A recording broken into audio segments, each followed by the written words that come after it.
Get the most complete tiling DVD ever developed. Planning, installation, regulations, maintenance, and more. Buy it today at agphd.com and order your copy of my new book, $100 an Hour Jobs, Lessons from Dad, all at agphd.com. Our weed of the week is Catchweed Bedstraw. It's kind of a neat name, isn't it, Brian? You're just making stuff up now, Darren. We've been doing this show for a lot of years, and Darren's just concocting new weeds, making up names. This isn't a real weed, is it? No. Catchweed Bedstraw is a real weed, and it's kind of a neat one, too. It's one of my favorite weeds to go out and find just because it's so different than the other weeds that we're looking at. Well, I was going to say, you really don't have to go find it. It kind of finds you as you're walking through.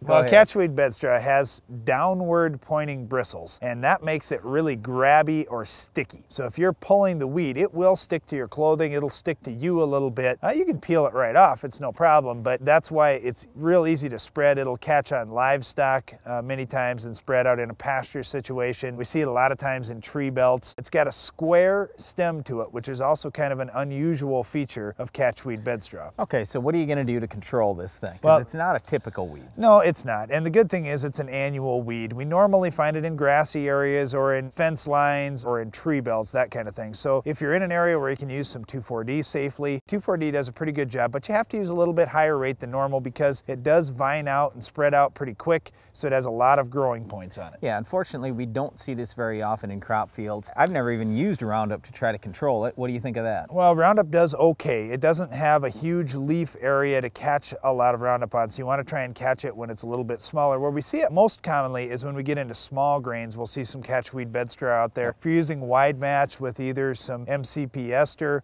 or with one of the affinity products, they seem to do a pretty good job. Husky also can do a nice job suppressing that Catchweed Bedstraw. Well, once again, our weed of the week is Catchweed Bedstraw, but stay tuned. Iron Talk is coming up next.